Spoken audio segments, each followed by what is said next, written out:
Hello student, welcome to poly electric classes. तो देखिए, आज थोड़े दिन बाद हम ये लेक्चर स्टार्ट कर रहे हैं। तो आज पढ़ेंगे RLC series circuit in AC circuit, है ना। तो देखिए, पहले अपन सभी एक एक 1 बाय 1 करके पढ़ चुके हैं। आर अकेला, एल अकेला, सी अकेला, फिर आर सी और आर एल दोनों पढ़ चुके हैं। अब आर एल सी तीनों एक साथ अगर सीरीज में एसी सर्किट में जोड़ते हैं तो क्या होता है ये देखते हैं। हाँ, ये लेक्चर थोड़ी लेंदी होने वाला है, बट आप एकदम फोकस बनाए रहिएगा, अपन धीरे धीरे पूरा देख लेंगे, है ना। ठीक है, ओके, देखते हैं चलिए। तो देखिए, जब आरएलसी सीरीज सर्किट को अपन एक सर्किट में एसी सोर्स के साथ पूरा सीरीज में जोड़ते हैं तो क्या होता है। देखिए, जो होता है आरएलसी अपना जो लोड होता है, तो देखिए आरएलसी लोड एसी सर्किट में श्रेणी क्रम में कनेक्ट करते हैं, जहां एसी वोल्टेज सोर्स भी equal to V M sine omega T load के साथ श्रेणी क्रम में जुड़ा होता है ना। जिसमें परिपथ में धारा आई फ्लो होने लगती है। जब पूरी परिपथ क्लोज है तो धारा आई फ्लो होने लगती है। तो आरएलसी सीरीज सर्किट में जैसे ही करंट फ्लो होता है तो देखिए करंट और वोल्टेज के बीच क्या बिहेवियर होता है। करंट और वोल्टेज के बीच बिहेवियर देखिए, जो रेजिस्टेंस होता है, तो हमेशा आप जब केवल आर सर्किट के साथ पढ़ें, केवल रेजिस्टेंस के साथ, तो देखिए उसमें जो करंट और वोल्टेज होता है दोनों समान काला में होते हैं, समान फेज में होते हैं, एक फेज में। तो उसमें क्या होगा, रेजिस्टेंस के क्रॉस जो करंट है और वोल्टेज दोनों समान फेज में होंगे, है ना। और इंडक्टर के क्रॉस, खाली इंडक्टर कॉइल के क्रॉस जो करंट आई है और वोल्टेज वी एल, ये क्या होगा, तो करंट आई जो है तो वो 90 डिग्री क्या करेगा, लैग करेगा। किससे, वोल्टेज से। तो करंट आई वोल्टेज से 90 डिग्री लैग करेगा। लैग मतलब पश्चगामी होगा, है ना। और कैपेसिटर के क्रॉस क्या होगा, ओनली कैपेसिटर के क्रॉस जो करंट है वो वोल्टेज वीसी से क्या करेगा, 90 डिग्री लीड करेगा, अग्रगामी। कहाँ देखिए, ये अपना ये रेजिस्टेंस हो गया ना। इस रेजिस्टेंस के क्रॉस जो ये वोल्टेज है वी आर, इस इंडक्टर के क्रॉस वोल्टेज है वी एल, और इस कैपेसिटर के क्रॉस क्या है, वोल्टेज वी सी है ना। तो देखिए, एल इंडक्टर के अपन इसका इम्पीडेंस क्या लिखते हैं, रिएक्टेंस, सॉरी क्या लिखते हैं, रिएक्टेंस जे इंटू एक्सएल, और कैपेसिटेंस के क्रॉस अपना रिएक्टेंस क्या होता है, जे इंटू माइनस जे एक्स सी।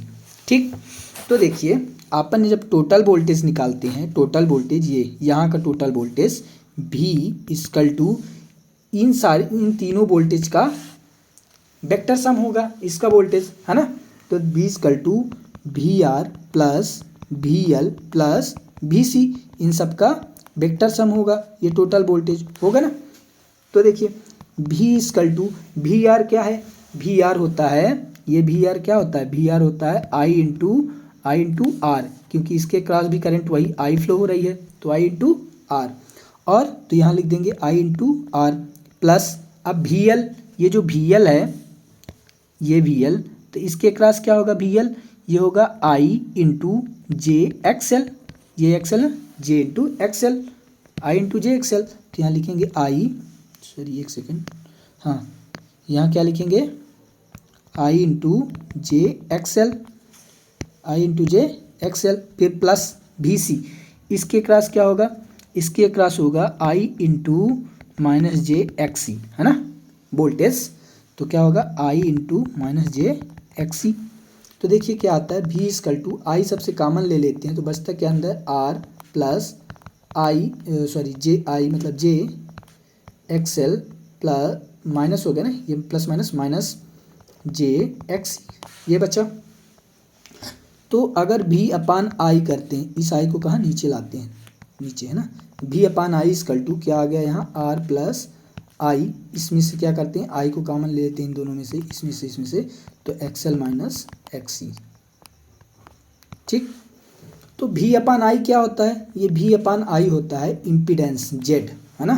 जैसे आर इक्वल टू भी अपान आई होता है, वैसे भी upon I equal to Z. तो भी जेड इक्वल टू क्या आ जाएगा, R plus I XL minus XC. Sorry ये जो आई लिख रहे हैं ना, ये जे है, ये वाला, ये कंजुगेट कॉम्प्लेक्स नंबर का ये जे है ना, आई तो अपन यहाँ ले लिए, ये जे है। ठीक, तो ये आ गया क्या, इम्पीडेंस, ये क्या आ गया, इम्पीडेंस आ गया, इम्पीडेंस।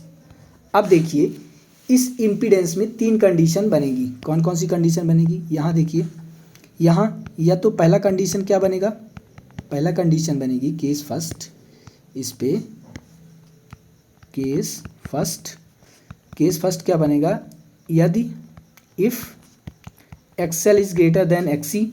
दूसरा case two, if XL is less than XC, मतलब एक बार एक्सएल बड़ा हो जाए एक्सी से, एक बार छोटा हो जाए, और ये तीसरा कंडीशन क्या बनेगा, केस 3 इफ़ एक्सएल बराबर एक्सी, या तो ये बड़ा होगा ये छोटा होगा, या ये बड़ा होगा ये छोटा होगा, या कि दोनों बराबर होंगे। तो देखते हैं 1 बाय 1 केस करके क्या आता है। तो देखिए फर्स्ट केस देखते हैं, केस फर्स्ट। तो यदि XL is greater than XC, अगर एक्सएल बड़ा है किससे, एक्सी से, तब क्या होगा, इम्पीडेंस निकालिए पहला, इम्पीडेंस क्या आएगा, Z is equal to R plus J. अब देखिए अगर एक्सएल बड़ा है तो बड़े में से छोटा घटाएंगे तो पॉजिटिव संख्या ही आएगा, तो एक्सएल माइनस एक्सी ही रहेगा, है ना। ये हो जाएगा इम्पीडेंस का मैग्नीट्यूड कितना आएगा, मॉड ऑफ ये, तो क्या करेंगे, रियल पार्ट का स्क्वायर, रियल पार्ट आर है तो आर का स्क्वायर, प्लस इमेजिनरी पार्ट क्या है, एक्सएल माइनस एक्सी, तो एक्सएल माइनस एक्सी का होल स्क्वायर, ये है ना। ये हो गया क्या, इम्पीडेंस का परिमाण। और इसका फेज एंगल क्या निकालेंगे, फेज एंगल मतलब कला कोण, थोड़ी लेक्चर लंबा होगा, है ना। कला कोण क्या होता है, कला कोण theta equal to tan inverse, क्या, tan inverse imaginary part upon real part. Imaginary part इसमें क्या है, एक्सएल माइनस एक्सी, और रियल पार्ट आर है, तो ये अपना आ गया क्या, कला कोण, है ना। अब निकालेंगे करंट, ये फेज एंगल आ गया। अब निकालेंगे करंट, देखिए करंट आई इक्वल टू भी अपान जेड, ये देखिए यहाँ से ये करंट जेड इक्वल टू क्या है, भी अपान आई, तो आई इक्वल टू भी अपान जेड हो गया, ठीक। तो आई इक्वल टू भी कितना है अपना, B M sine omega T upon Z कितना है, बताओ बेटा, बताओ जेड कितना है, जेड है, अगर अपन देखें इसका ये मैग्नीट्यूड हो गया इसका, और ये एंगल हो गया ना। तो अपन इस पूरे इम्पीडेंस को जो जेड है उसको क्या लिख सकते हैं, mod of Z at angle theta, ये लिख सकते हैं ना। तो यहाँ लिख देंगे वी एम तो mod of Z angle theta, देखिए थीटा यहाँ पॉजिटिव है नीचे, है ना। अब ऊपर जाएगा तो क्या हो जाएगा, I equal to V M upon mod of Z को साइड कर लीजिए, और साइन ओमेगा टी, इस थीटा को जब अपन ऊपर ले जाएंगे तो क्या हो जाएगा, माइनस में आ जाएगा, है ना, माइनस थीटा, ठीक। तो देखिए क्या आ गया रिजल्ट अपना, आई इक्वल टू भी अपान मॉड ऑफ जेड को ले लेते हैं आई एम, और ये हो जाएगा sign omega T minus theta, ये आ गया अपना क्या, करंट। अब देखिए इस करंट में ये क्या है, माइनस थीटा है ना, ये माइनस थीटा, तो माइनस थीटा, और वोल्टेज अपना कितना आया था पहले, वोल्टेज भी इक्वल टू भी एम साइन ओमेगा टी, ये वोल्टेज दिया है। देखिए इस वोल्टेज को देखिए और इस करंट को देखिए, दोनों को, ये करंट और ये वोल्टेज, तो देखो ये जो करंट है ना, तो माइनस थीटा डिग्री क्या है, पीछे है ना, किससे, वोल्टेज से। करंट जो है माइनस थीटा डिग्री पीछे है, किससे, वोल्टेज से। तो अपन ये लिखेंगे, जब परिपथ में मतलब सर्किट में XL is greater than XC हो मतलब इम्पीडेंस क्या हो, इंडक्टिव हो गया ना, क्योंकि एक्सएल बड़ा है, इंडक्टिव हो, तब करंट जो है, करंट वोल्टेज से थीटा डिग्री क्या करता है, थीटा डिग्री लैग करता है, मतलब पश्चिगामी होता है, बात समझ में, पश्चिगामी होता है, ठीक। जहाँ थीटा इक्वल टू कितना है, tan inverse XL minus XC upon R, ठीक। ये तो केस नंबर फर्स्ट हो गया, है ना। और इसी केस में अगर हम पावर फैक्टर निकालना चाहें तो क्या होगा बेटा, पावर फैक्टर होता है अपना, देखिए एक अपन एंगल यहाँ से भी बना सकते हैं, इम्पीडेंस एंगल देखो, अच्छा ये इम्पीडेंस एंगल के लिए अपन बाद में पावर फैक्टर देख लेंगे, ठीक। हाँ देखो इसके बाद केस दूसरा लेते हैं, केस सेकंड क्या है, यदि एक्सी बड़ा हो किससे, एक्सएल से।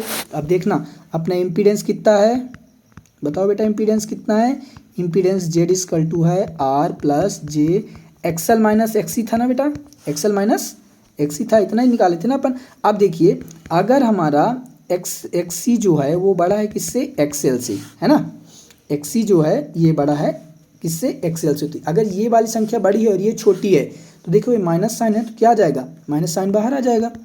तो अपन जब क्या करेंगे इसका कि आर प्लस, अभी इसको ऐसे ही रहने दीजिए, अपन इसका मैग्नीट्यूड निकालेंगे तो मैग्नीट्यूड तो सेम ही आएगा, है ना। क्या आ जाएगा, R square plus XL minus XC का होल स्क्वायर, या एक्सी माइनस एक्सएल का होल स्क्वायर, कुछ भी करिए बात तो सेम है ना। फिर उसके बाद जब एंगल निकालेंगे थीटा, तो देखिए जब अपन आर किए थे, यहाँ देखिए कहाँ, यहीं देखिए यहाँ, जब अपन आर निकाले थे ना, आर प्लस जे, तो माइनस एक्सी प्लस एक्सएल करेंगे ना, माइनस एक्सी प्लस एक्सएल। क्यों, क्योंकि ये तो बड़ा है और साइन किसका आएगा, माइनस का आएगा, बाहर आएगा ना। तो जब अपन फेज एंगल निकालेंगे, फेज एंगल थीटा मतलब कला कोण, तो क्या आ जाएगा, tan इनवर्स, अगर अपन XL minus XC upon R करते हैं तो देखो ये माइनस का चिन्ह कहाँ जाएगा, बाहर, क्योंकि बड़ी संख्या का चिन्ह बाहर आएगा ना, तो minus tan inverse XL minus XC आएगा। इसका मतलब जो अपना ये हुआ इम्पीडेंस, तो वो क्या हो जाएगा, magnitude Z at angle of minus theta, मतलब आप फेज एंगल कितना आ गया, माइनस में आया ना, निगेटिव आया फेज एंगल, है ना। तो देखिए अभी अपन तो फेजर डायग्राम बनाया ही नहीं, तो अपन फेजर डायग्राम देख लेंगे यहाँ, है ना, एक साथ। हाँ तो देखिए करंट कितना आ जाएगा, current I equal to V upon Z, और वी इक्वल टू अपना V M sine omega T upon mod of Z angle minus theta. तो कितना आ जाएगा, V M upon mod of Z side में कर लो, और साइन ओमेगा टी, ये माइनस थीटा ऊपर जाएगा तो प्लस हो जाएगा, जुड़ेगा तो, है ना, ऊपर जाएगा तो माइनस का प्लस हो जाएगा, तो ओमेगा टी प्लस थीटा। तो कितना आ जाएगा बेटा, I equal to V M upon mod of Z को अपन ने आई एम मान लिया, तो sine omega T plus theta आ गया। तो ये अपना करंट आ गया। और देखो और वोल्टेज क्या था, वही वोल्टेज है ना, V M sine omega T. अब इस वोल्टेज को देखो और इस करंट को देखो, तो देखो ये जो वोल्टेज है, तो ये करंट देखो थीटा डिग्री आगे है, प्लस है ना, तो मतलब थीटा डिग्री आगे है, किससे, वोल्टेज से। तो अपन लिखेंगे जब, क्या लिखेंगे, देखिए जब XC is greater than XL हो, मतलब क्या, मतलब इम्पीडेंस कैपेसिटिव हो, कैपेसिटिव नेचर का हो, तो अब तब जो करंट है, करंट वोल्टेज से थीटा डिग्री लीड करता है, लीड मतलब अग्रगामी होता है ना।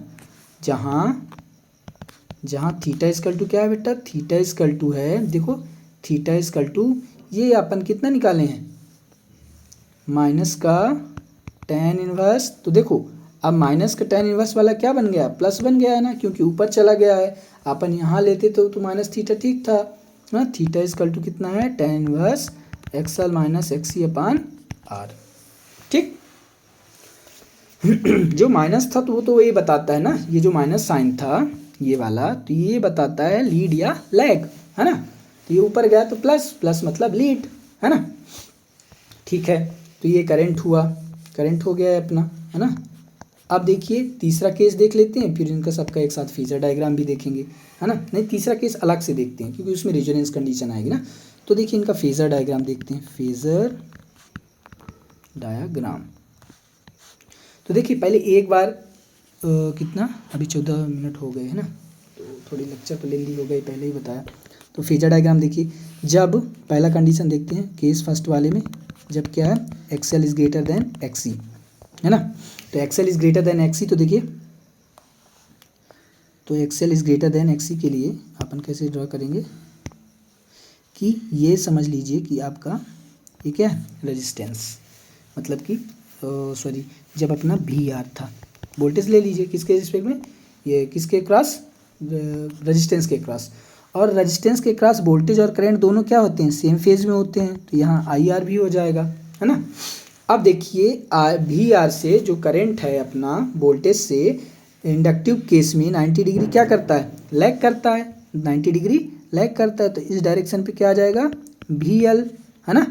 और लीड करता है कौन, सॉरी एक सेकेंड, अगर अपन इसको वोल्टेज मानते हैं, इसको क्या मानते हैं, वोल्टेज, तो क्या होगा, ये वोल्टेज और ये आई आर करंट। तो अब उसके केस में देखते हैं कि इसमें इंडक्टिव के केस में, तो इंडक्टिव केस में क्या होता है, इंडक्टिव के केस में जो करंट होता है वो वोल्टेज से लैग करता है, पीछे होता है। तो वोल्टेज अगर आगे बना दे तो करंट पीछे होगा। तो ये समझ लीजिए वी एल है, और नीचे क्या आ जाएगा, ये वी सी, है ना, क्या जाएगा, वी सी। तो देखिए अभी एक्सएल बड़ा है किससे, एक्सी से, इसका मतलब ये हो गया कि वी एल बड़ा होगा किससे, वी सी से। तो वी सी छोटा और वी एल बड़ा है, तो वी एल माइनस वी सी होगा ना, वी एल माइनस वी सी। तो वी एल माइनस वी सी कहीं यहाँ आएगा, वी एल माइनस वी सी। क्यों यहाँ आएगा, क्योंकि वी एल बड़ा है। अगर बड़े में मान लो ये इतना बड़ा है ना, और ये एक्सी तुम्हारा क्या है, छोटा है, एक्सी क्या है, मान लो इतना छोटा है एक्सी, एक्सी आपका यहाँ है, ये सॉरी वी सी। तो वी सी छोटा है और वी एल बड़ा है, तो वी एल माइनस वी सी यहाँ कहीं आएगा। तो इसका अब यहाँ से आप जैसे ही मिलाओगे, यहाँ से यहाँ तक गए और यहाँ से यहाँ तक गए, तो यहाँ से यहाँ क्या मिल गया, V R plus V L minus V C equal to क्या है, स्टार्टिंग में अपन पढ़े हैं, वो है टोटल वी, टोटल वोल्टेज। ठीक, ऐसे ही केस सेकेंड में देखिए, केस सेकेंड में, केस सेकेंड है एक्सी बड़ा है जब किससे, एक्सएल से, है ना। तो इसका मतलब ये हुआ वी सी बड़ा होगा किससे, वी एल से, वी सी बड़ा होगा वी एल से। अब जब वी सी बड़ा है वी एल से, तो देखिए पहले रेफरेंस में अपन वोल्टेज को ही ले लिए, किसका, रेजिस्टेंस का वोल्टेज, इसी डायरेक्शन में करंट भी ले लिए रेजिस्टेंस का, है ना। अब देखिए अभी अपन ने क्या किया, वी एल छोटा है ना, वी एल इधर साइड बनेगा, तो वी एल छोटा है, वी सी क्या है, बड़ा है, वी सी ये बड़ा कर दिया अपन ने वी सी को। अब वी एल जो है, क्योंकि V C minus V L है, वी सी बड़ा है तो, है ना, तो इस वी एल को इस वी सी से क्या करेंगे, घटा देंगे, तो कहीं यहाँ आएगा, आएगा ना। तो ये क्या आ जाएगा, V C minus V L. तो अपन जब यहाँ से इसको ऐड करेंगे तो ये क्या आ जाएगा, वी, तो ये वी आर, अभी ये यहाँ तक V R plus V C minus V L बराबर वी। ठीक, तो ये किसका हो गया इस केस में। अब तीसरा केस लेते हैं अपन, केस नंबर 3। इसमें क्या है, जब एक्सएल बराबर हो किसके, एक्सी से, तो इम्पीडेंस क्या होगा, देखिए इम्पीडेंस आपका हो जाएगा जेड इक्वल टू कितना था, R plus J XL minus XC. अब ये दोनों जब बराबर हो गए तो दोनों क्या हो जाएंगे, जीरो। तो जेड इक्वल टू क्या बचेगा, आर प्योर रजिस्टिव। तो एक्सएल बराबर एक्सी के केस में इम्पीडेंस प्योर रजिस्टिव नेचर का होता है ना, नेचर का होता है। और देखिए नोट देखते हैं इसमें, इसी कंडीशन को क्या बोलते हैं, इसी कंडीशन को रेजोनेंस अनुनाद, क्या, अनुनाद की स्थिति बोलते हैं ना, रेजोनेंस कंडीशन बोलते हैं, क्या, रेजोनेंस कंडीशन, इसी कंडीशन को रेजोनेंस कहते हैं, रेजोनेंस कहते हैं। तो अपन रेजोनेंस फ्रीक्वेंसी वगैरह सब देखेंगे, है ना। अब इसमें अब सभी देखिए, अभी सभी का पावर फैक्टर ने अपन भी नहीं निकाले, है ना, पावर फैक्टर भी नहीं निकाले, तो पावर फैक्टर के लिए देख लेते हैं, पावर फैक्टर। तो पावर फैक्टर कैसे निकालते हैं, देखिए अपन इम्पीडेंस कितना है आपके पास, R plus J XL minus XC, यही है ना। तो ये आपका हो गया आर, ठीक, और एक्सएल ऊपर की ओर बनता ना, एक्सएल ऊपर की ओर, तो ये हो गया एक्सएल, एक्सी नीचे की ओर, ये एक्सी। अगर आपका एक्सएल माइनस एक्सी मतलब एक्सएल बड़ा है किससे, एक्सी से, तो आपका यहाँ तो कहीं आएगा ये एक्सएल माइनस एक्सी, तो ये ले लीजिए, ठीक। तो ये हो जाएगा आपका जेड। देखिए ये हो गया थीटा, है ना, समझ में आ रहा है ना कैसे। देखिए वही कंडीशन ना, एक्सी छोटा है एक्सएल बड़ा है, तो दोनों घटा दिए, क्योंकि एक्सएल माइनस एक्सी अभी ले रहे हैं, तो एक्सएल माइनस एक्सी यहाँ आया, तो R plus J XL minus XC बराबर क्या है, जेड है, ये है ना। तो ये जेड पहुँच गया, यहाँ मान लीजिए थीटा है, ठीक। तो कॉस थीटा अगर इसमें निकालेंगे, कॉस थीटा पावर फैक्टर क्या होता है, कॉस थीटा ही होता है। तो कॉस थीटा ये पावर फैक्टर क्या होता है, कॉस थीटा। ठीक, तो कॉस थीटा निकाल रहे हैं ना अपन। कॉस थीटा बराबर क्या होता है, आधार बटे कर्ण। आधार क्या है, आर, ये आधार हो गया, और कर्ण क्या हो गया, जेड। तो ये जेड, ये हो गया क्या अपना पावर फैक्टर हो गया, सभी के लिए पावर फैक्टर। तो cos theta is equal to R upon Z is equal to क्या अभी अपन ने देखा है, जेड इजकल टू अपन ने देखा है क्या, R plus J XL minus XC. फिर आप ये निकालते रहिएगा, ठीक है।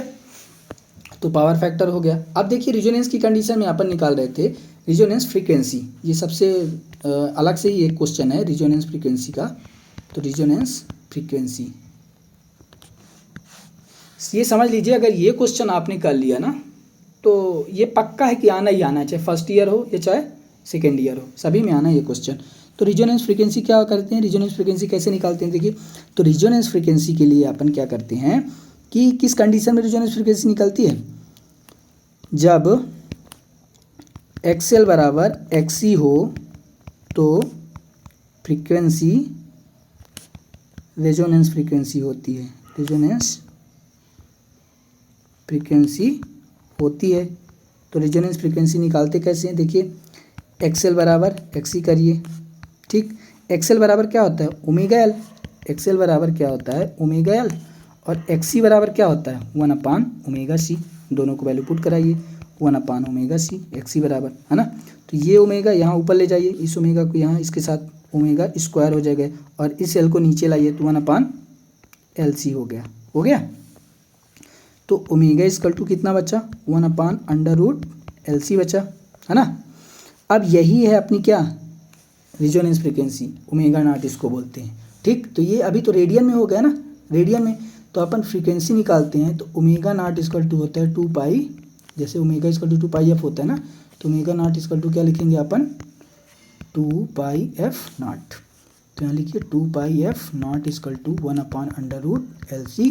तो एफ नॉट इजकल टू निकाल लीजिए, तो 1/2 पाई नीचे आ गया, 2 पाई अंडर रूट LC।